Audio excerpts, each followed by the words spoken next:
ډېر لوی او لوړ دی هغه ذات چې د هغه په لاس کې د کائناتو سلطنت دی او هغه په هر شي باندې قادر دی.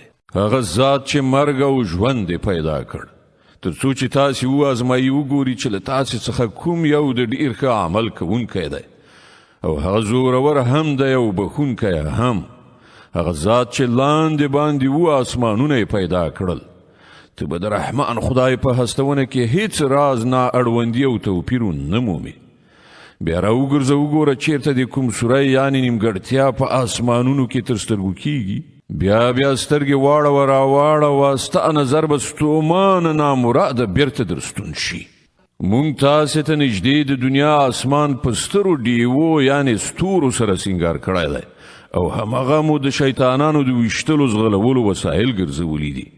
مونږ د دغو شیطانانو د عذاب لپاره د دوزخ تاوجن اور تیار کړی دی. کوم کسان چې په خپل پروردګار کافران شوي دي د هغو لپاره د دوزخ عذاب دی او هغه ډیر ناکاره استوګنځی دی.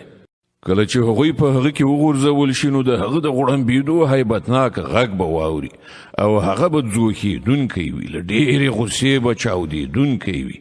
هر ځل کله چې کومه ډله په هغه کې وغورځوله شي د هغه موظفین به له هغو نه پوښتنه وکړي آیا تاسې ته کوم ویرونکی نه و راغلی؟ هغوی به ځواب ورکړي ولې نه، ویرونکی موږ ته راغلی و خو موږ هغه دروغجن وګاڼه او ومو ویل الله هیڅ شی نه دی نازل کړی، تاسې په لویه ګمراهۍ کې غورځېدلي یئ.